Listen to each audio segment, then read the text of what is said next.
कहीं पत्थर फेंक दिया, कहीं सामूहिक रूप से आगजनी हो गई जहां पर बहुत सारे लोग इकट्ठे थे। उससे कोई जाने की हिम्मत तो जुटा नहीं पा रहा, लेकिन फिर भी वहाँ भीड़ जो है वो कम होने का नाम ही नहीं ले रही है। मतलब भीड़ होना ही क्यों जरूरी है? समूह में लोग जा रहे हैं, इकट्ठा होकर के जा रहे हैं, तो वहां पर इतनी भीड़ हो क्यों रही है? इसका क्या महत्व हो सकता है? जो सबकी चेतना है, जो सबकी एनर्जी है, वो व्यक्ति विशेष पर भारी पड़ती है और उस एनर्जी के सामने, उस ऊर्जा के सामने व्यक्ति के जो अपने व्यक्तिगत दुख हैं, शारीरिक दर्द हैं, उन सबको भूल जाता है। एक ही विचारधारा के लोग एक ही जगह पर इकट्ठे हो रहे हैं तो वो मल्टीप्लाई हो रहा है। तो क्या ये मतलब जो दंगे फसाद होते हैं इसमें भी ये सामूहिक चेतना काम करती है? आपने देखा होगा कि भीड़ खड़ी होती है, ठीक है, 100, 50, 1000 लोग खड़े होते हैं, पत्थरबाजी हो गई, आगजनी हो गई, यहाँ तक कि कोई गैंग रेप हो गया जी। बाद में उसके माँ बाप कहते हैं उस बच्चे के जो उसमें था सम्मिलित कि नहीं, हमारा बच्चा ऐसा नहीं कर सकता। एक ही मकसद होता है कि कैसे भी 20 किलोमीटर चल के, 10 किलोमीटर चल के संगम पहुंचा जाए, घाट पहुंचा जाए और वहां पे स्नान किया जाए। आप सभी लोगों का स्वागत है बीइंग स्पिरिचुअल फाउंडेशन के आज के इस एपिसोड में।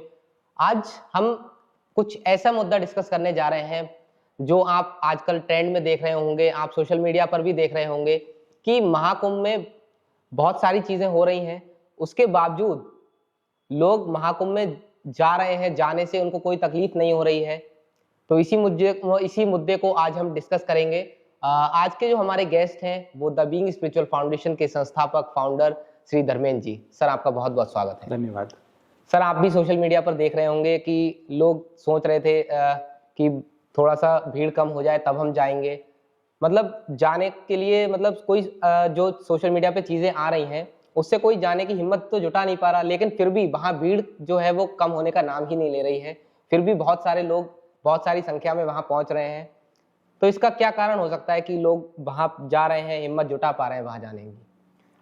कहते ना, आस्था सब पर भारी जी।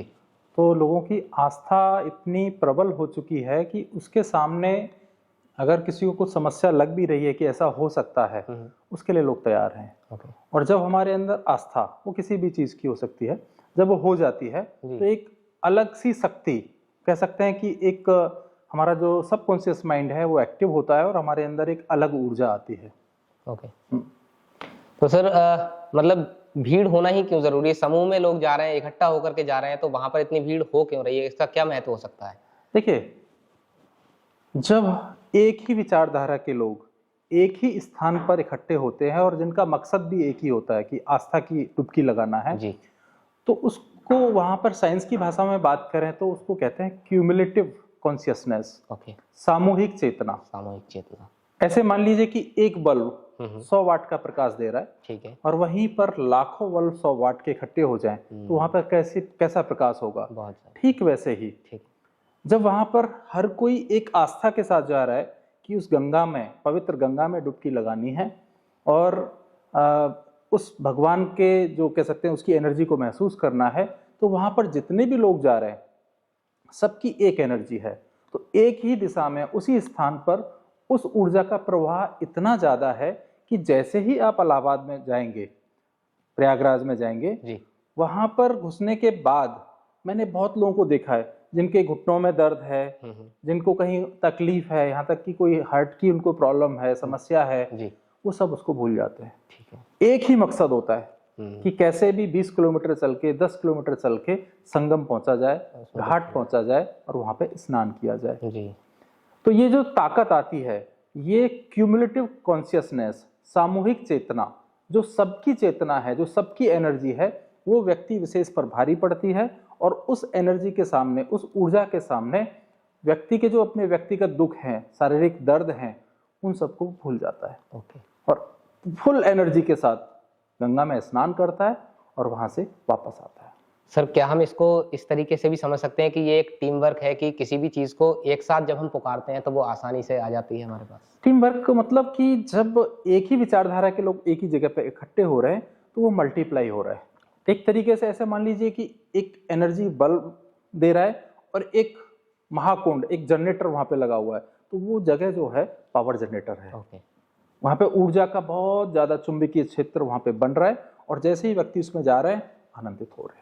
तो हम इस मतलब टर्म का यूज करके, जैसे कि सामूहिक चेतना जो शब्द आपने प्रयोग किया, इसका यूज करके हम क्या क्या चीजें अट्रैक्ट कर सकते हैं?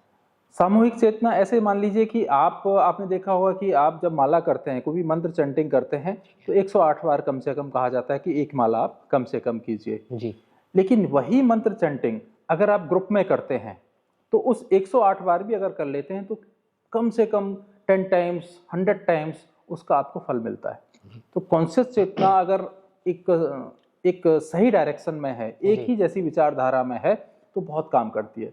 ध्यान की बात करूं, आप अकेले ध्यान कीजिए, ठीक है, और यही ध्यान 100 लोगों के समूह में कीजिए, आपका ध्यान की जो गहराई है दोनों में फर्क आपको आएगा। क्या होता है कि जब 100 लोग वहां पे साधना कर रहे हैं तो बहुत तरह के लोग होंगे, अच्छे अच्छे लोग होंगे, क्योंकि वहां पे एक ही तरह के लोग जा रहे हैं, सबकी चेतना अच्छे लेवल की है, तो एनर्जी बहुत हाई होती है और ध्यान भी गहराई में जाया जाता है। ठीक वैसे ही यही नियम जो है, जैसे हम कहते हैं कलेक्टिव कॉन्शियसनेस, ये प्रयागराज में काम कर रहा है। ओके।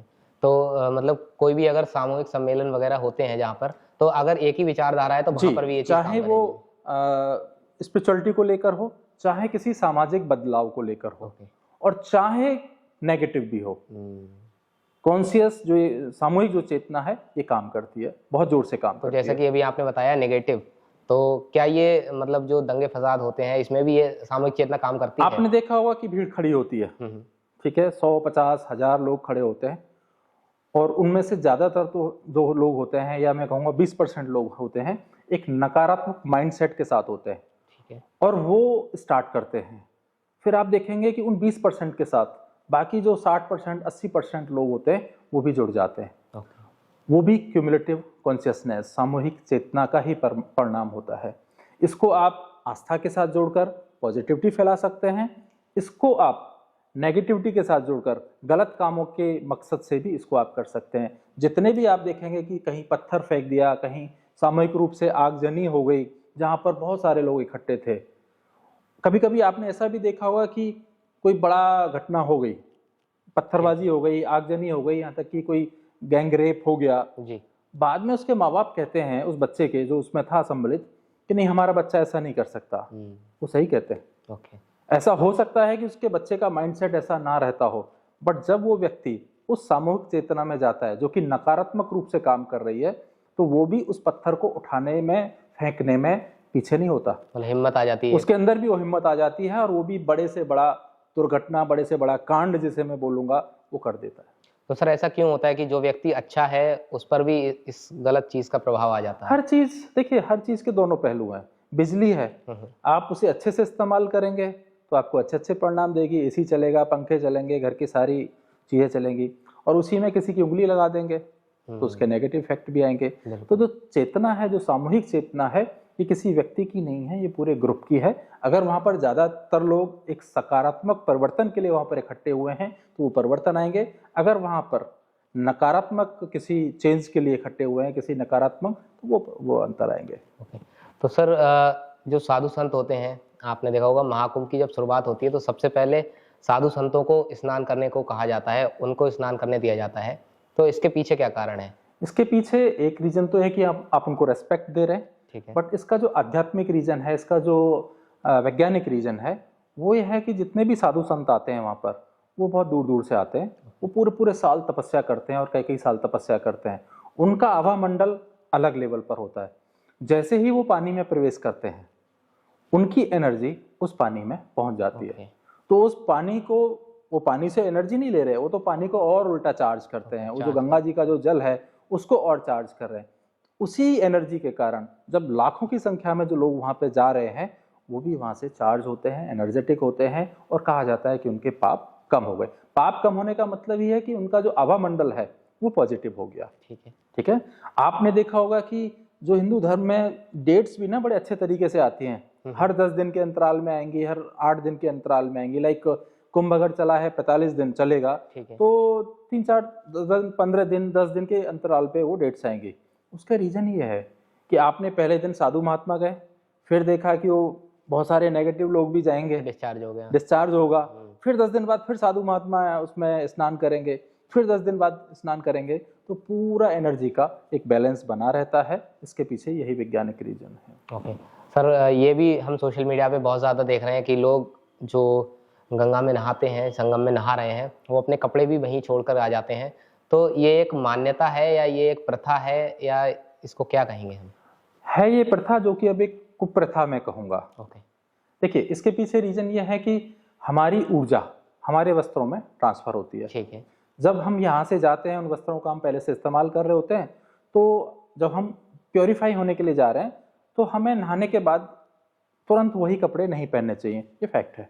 नहाने के बाद आपको साफ शुद्ध और हल्के कलर के कपड़े आपको पहनने चाहिए, जिससे कि जो आपने नई एनर्जी, पॉजिटिव एनर्जी आपने जो अपने अंदर ली है वो आपके कपड़ों में रहे, और पुरानी नेगेटिव एनर्जी जो आपके कपड़ों में थी वो आपके ऊपर हावी ना हो। बट अब क्या है कि लोग वहीं पर छोड़ के आ जाते हैं, तो इसके दो पहलू हैं, दो चीजें इससे हो रही हैं। एक, वहां पे गंदगी फैल रही है। ठीक है। दूसरा, इसका दूसरा पहलू ये भी है कि आपकी ही एनर्जी है वो भी थी, वो आपके एनर्जी अब दूसरे जो लोग हैं उनके पैरों के नीचे पड़ी है, वो कहीं ना कहीं आपकी एनर्जी से अभी भी कनेक्टेड है, वो आपको डिस्टर्ब करेगी। छोड़ के आने का मतलब ये नहीं है कि वहीं आप घाट पे छोड़ दें। उसका तरीका ये हो सकता है कि उन वस्त्रों को आप अपने एक पॉलीथीन में लेकर आएं और फिर से उसको धुलें, धूप में सुखाएं। जरूरत लगे आप खुद भी पहन सकते हैं, क्योंकि आपने एक बार अच्छे से धूप में सुखा दिया, पूरे दिन अगर आपने 8 घंटे धूप में सुखा दिया तो कैसी भी नेगेटिव एनर्जी हो कपड़ों में नहीं रह सकती। आप चाहें नहीं पहनने हैं तो आप किसी को डोनेट भी कर सकते हैं, लेकिन धुलने के बाद और अच्छे से प्रेस करने के बाद। वहां पर छोड़ के आना, मेरा मतलब है कि आप अपनी जिम्मेवारियां सरकार के ऊपर छोड़ रहे हैं और उल्टा एक पाप फैला के आ रहे हैं, पाप करके आ रहे हैं कि आपने वहां पे गंदगी फैला दी।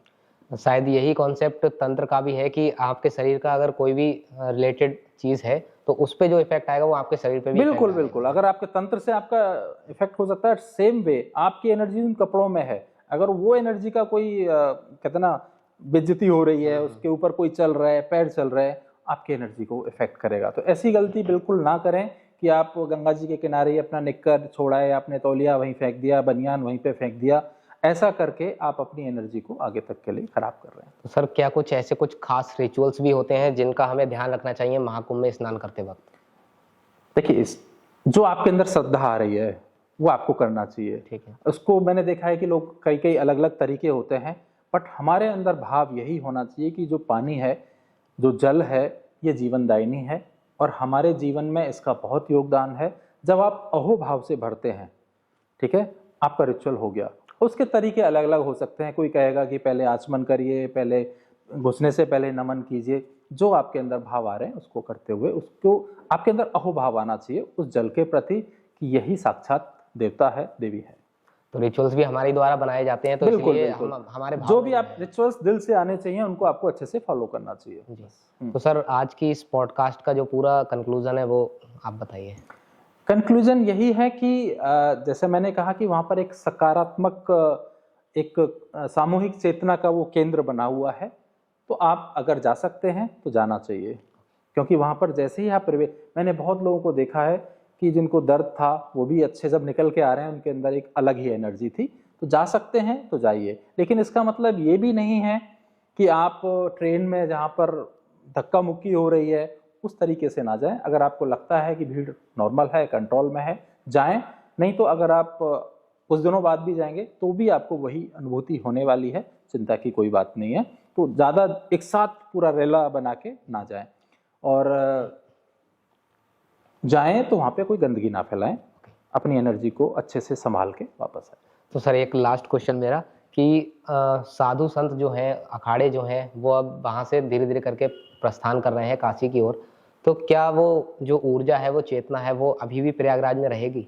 अभी तो 26 तारीख तक रहेगी। क्योंकि अभी बीच बीच मैंने कहा ना, हर 10 दिन में कुछ ना कुछ स्नान साधुओं का होता है, तो अभी 26 तारीख तक रहेगी, लोग जा सकते हैं। मतलब सारे जो वो तो बाद में भी रहेगी, बट जो अभी ज्यादा एक स्तर बना हुआ है, 26 तारीख तक जाना चाहिए।